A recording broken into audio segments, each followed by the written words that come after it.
Quantas coisas você deixou de fazer porque estava com medo? Quantas vezes você evitou uma situação, se distanciou de alguém ou deixou de fazer o que queria porque era o medo e não você que estava no controle? E o mais curioso é que muitas vezes o medo faz a gente sentir como se nós estivéssemos em um perigo extremo, um perigo de vida. Mas eu te pergunto, será realmente que a gente está nesse perigo? Olha, nem sempre. Quando se trata de medo, o que conta mesmo é a forma como a gente percebe aquela situação. O medo pode ser a resposta a um perigo real, algo que de fato está nos ameaçando e exige da gente uma reação, uma resposta rápida. Mas em muitos casos, o medo também pode ser uma resposta a algo que só existe na nossa mente, nos nossos pensamentos. Uma ameaça que imaginamos, mas que realmente não está ali. Isso significa que sentir medo não quer dizer necessariamente que estamos em perigo. O medo, ele pode ser como um alarme falso que dispara em nós e que a gente acaba ficando alertado sobre uma ameaça que, no fundo, não é real. Por isso que muitas vezes é alarme falso. Cada pessoa sente e lida com ele de forma diferente. O medo está presente em tudo na nossa vida e isso a gente já sabe. Eu já tô careca de saber. O medo é uma emoção que se adapta e se transforma junto com a sociedade, com a história e com o passar do tempo. E hoje eu quero te convidar para poder entender melhor essa relação. Entender o medo além daquilo que a gente sente e percebe. Nós vamos olhar para ele com muita frieza, mas a gente também vai olhar para ele com uma certa distância. Como se ele fosse as peças de um Lego, e nós vamos começar a desmontar peça por peça para poder descobrir como o medo foi moldado e construído ao longo do tempo. Como ele foi sendo usado para poder controlar comportamentos e criar novas formas de consumo. Vamos mergulhar juntos nessa jornada e no final você vai ter uma visão bem diferente sobre o papel do medo na tua vida.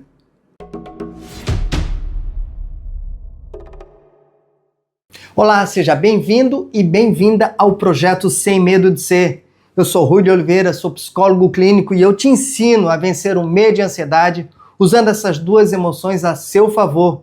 Então, sem medo nenhum, me segue logo nas minhas redes sociais. E outra coisa, não custa nada, mas não custa mesmo você curtir esse vídeo e se inscrever aqui no canal. Porque dessa forma, eu e você vamos ficar melhor, com mais coragem e com mais disposição para seguir em frente.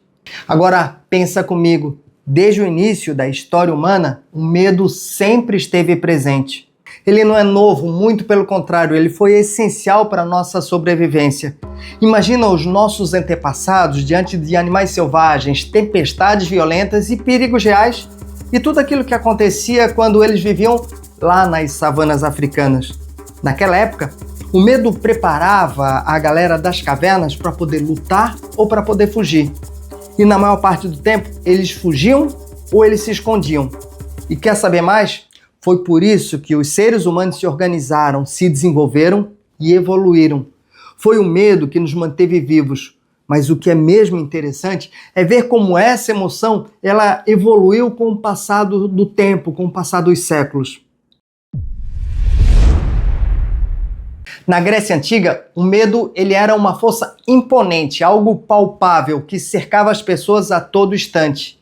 Ele não era uma emoção interna, uma sensação isolada no nosso íntimo, no íntimo de cada um, mas sim, ele era quase que tangível, uma presença viva e ameaçadora que habitava o mundo ao nosso redor. Imagina que você está caminhando por uma cidade grega, entre os templos e as estátuas dos deuses.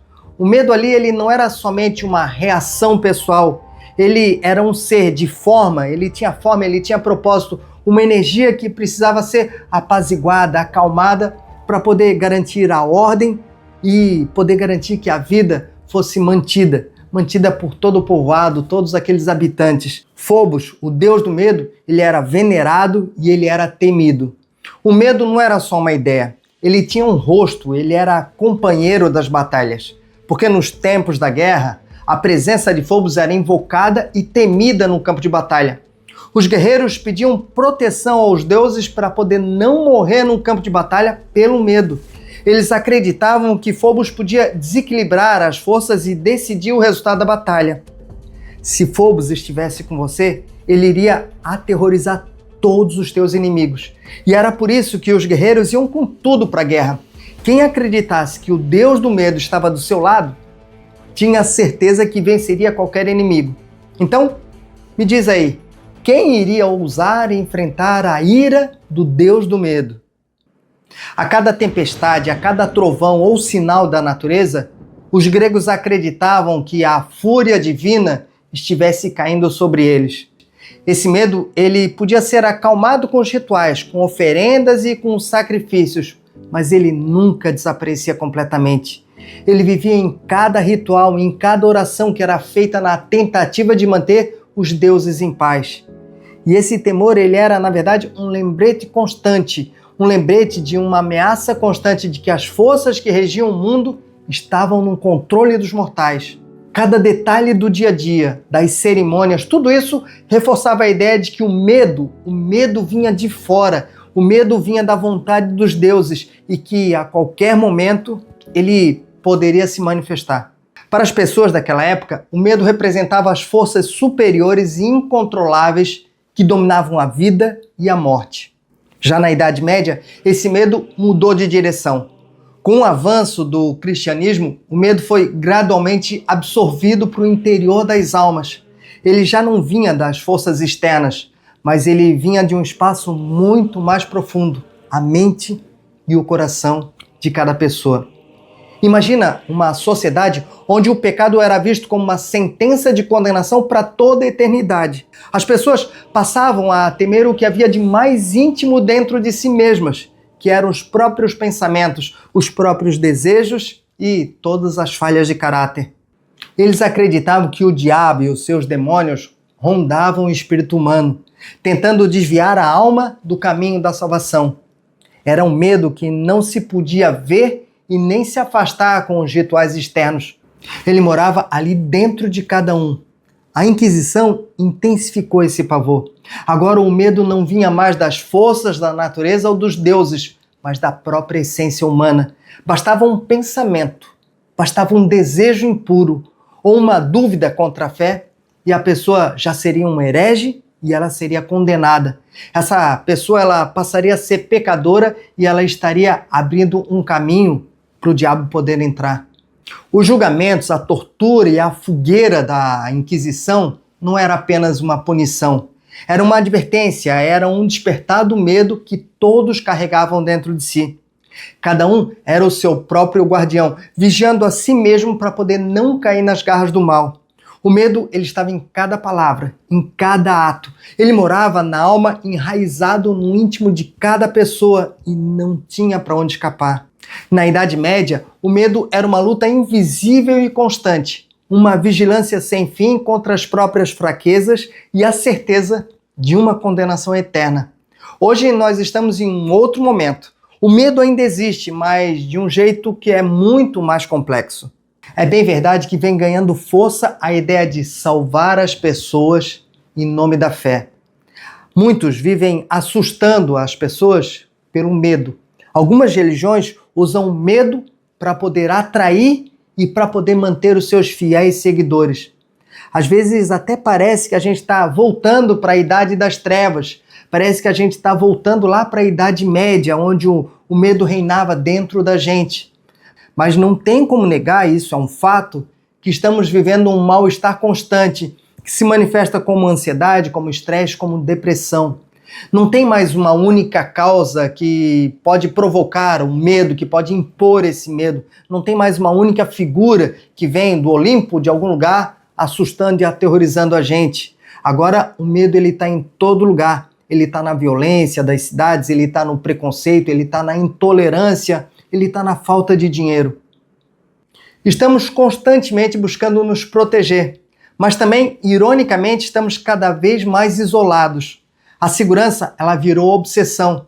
E quanto mais buscamos estar protegidos, mais o medo parece crescer. E o capitalismo, ele se aproveitou disso tudo, porque o capitalismo transformou o medo em um produto. É isso mesmo. O medo, ele passou a ser uma mercadoria. Hoje, ele é um dos principais combustíveis da nossa sociedade. E quem mais ganha com isso são as indústrias que aprenderam a lucrar com a nossa sensação de insegurança. Pensa na mídia, por exemplo. As manchetes sensacionalistas, as manchetes alarmantes, cheias de impacto. Quanto mais medo essas manchetes provocam, maior é a audiência. E com mais audiência, mais lucro. No fundo, o medo é uma moeda de troca. E se isso parece distante, olha ao seu redor. Quantos de nós, ou então até mesmo você, gasta fortunas de dinheiro com segurança, com câmeras, com alarmes e mora em condomínios fechados? Quanto dinheiro você acha que circula nessa busca incessante por segurança? E a indústria farmacêutica? É óbvio que ela lucra muito com essa sensação de medo exagerada.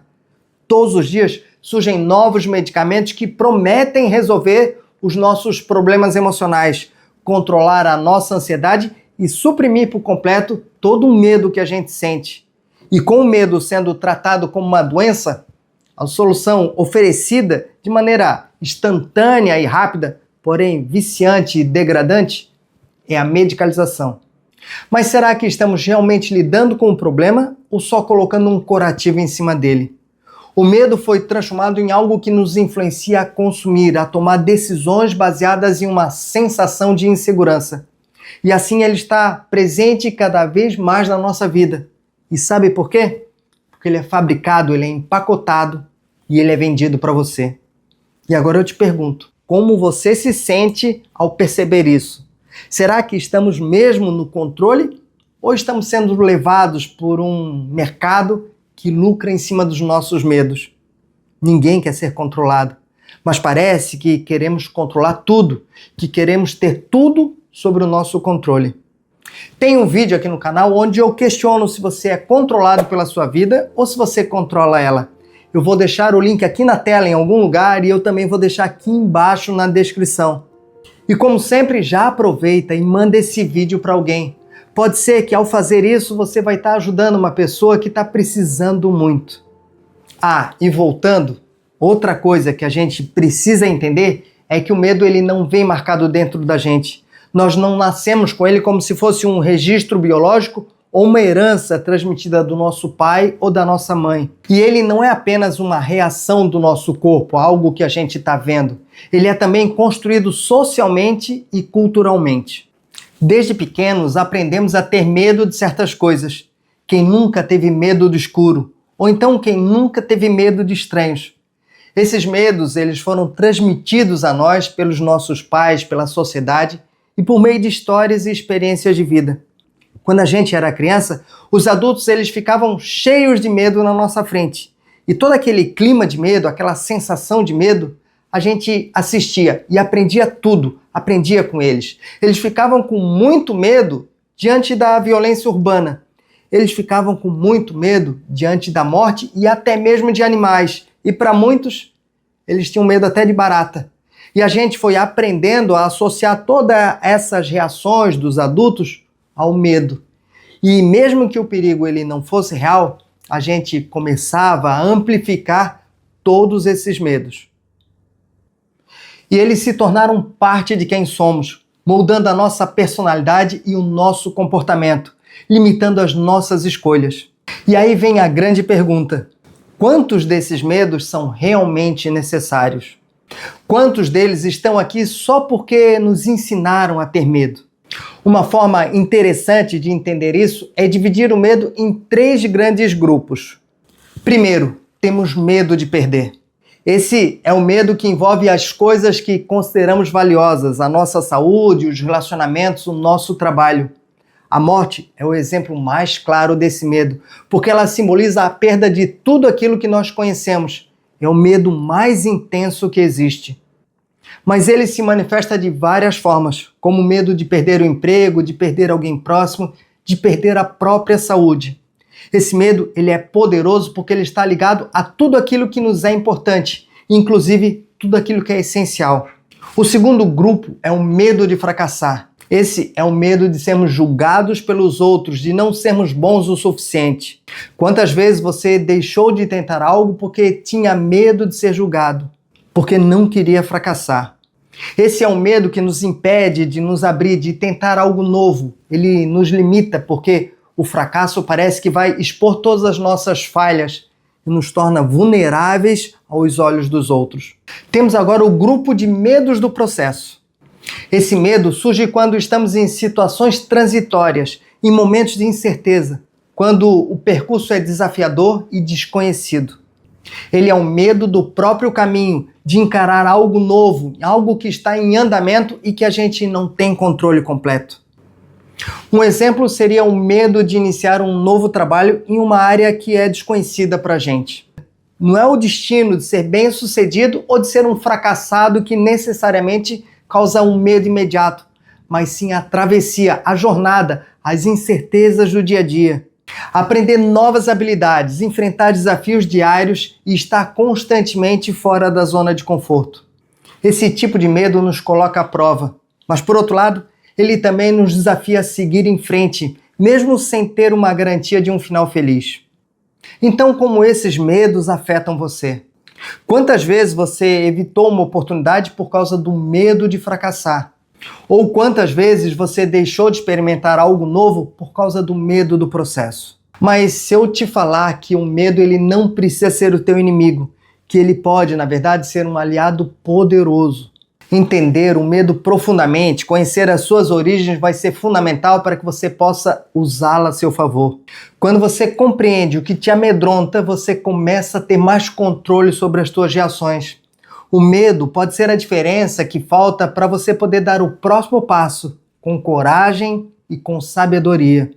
Porque quem conhece os seus próprios medos sabe que consegue chegar lá. E em vez de te paralisar, ele pode te mover, ele pode te levar a buscar mais conhecimento, a se preparar melhor. E é claro, isso exige muito trabalho. Para lidar com o medo, você precisa se conhecer, você precisa entender de onde ele vem e questionar as histórias que alimentam todo esse medo. Você pode, por exemplo, começar enfrentando pequenos medos, situações que não te coloquem tanto em risco. E a cada pequena vitória, você vai construindo mais e mais confiança. A exposição gradual ao que está te amedrontando vai te ajudar a construir uma base emocional mais sólida, porque, afinal de contas, você passa a ver o medo por outros olhos, por outro ângulo. Outra forma poderosa de lidar com medo é mudar a perspectiva sobre ele. Em vez de enxergá-lo como uma barreira, encare ele como uma oportunidade. O medo pode ser um sinal de que estamos diante de algo importante, algo que vale a pena ser explorado. Pode ser um sinal que estamos saindo da nossa zona de conforto e avançando rumo ao crescimento, a algo novo. Porque quando a gente muda a forma como a gente vê o medo, ele deixa de ser um fardo e passa a ser um aliado, um professor para toda a nossa vida. E é isso que eu queria te falar hoje. O medo, ele está presente na nossa vida e na nossa sociedade, e ele foi sendo transformado em um produto, em uma moeda de troca. Mas a verdade é que ele não precisa nos dominar. A gente pode sim usar o medo como uma ferramenta para o nosso desenvolvimento pessoal, para poder ter qualidade de vida. Quando você aceita o medo, quando você para de evitá-lo e começa a entendê-lo, ele se torna parte de quem você é. Ele se torna um aliado. A minha sugestão é que você olhe para o medo como uma força que pode te levar para frente, em vez de te puxar para trás. Que você aceite o medo como parte da tua vida, como uma emoção que te ajuda a entender melhor o mundo e a tua relação com ele. Então, da próxima vez que você sentir medo, se pergunta: por que eu sinto isso? O que esse medo está querendo me dizer? Quanto mais você se questionar, quanto mais você se abrir para poder entender ele, mais o medo se torna o teu aliado. E você pode controlar ele, e não o contrário. Por fim, obrigado por ficar comigo até o final desse vídeo. E lembre-se, a gente está junto nessa jornada. O medo, ele faz parte da nossa experiência, da nossa existência. E quando você entende isso, ele deixa de ser algo temido e passa a ser uma força que você pode transformar e usar para toda a tua vida de forma positiva. Fique bem, conte comigo e até a próxima.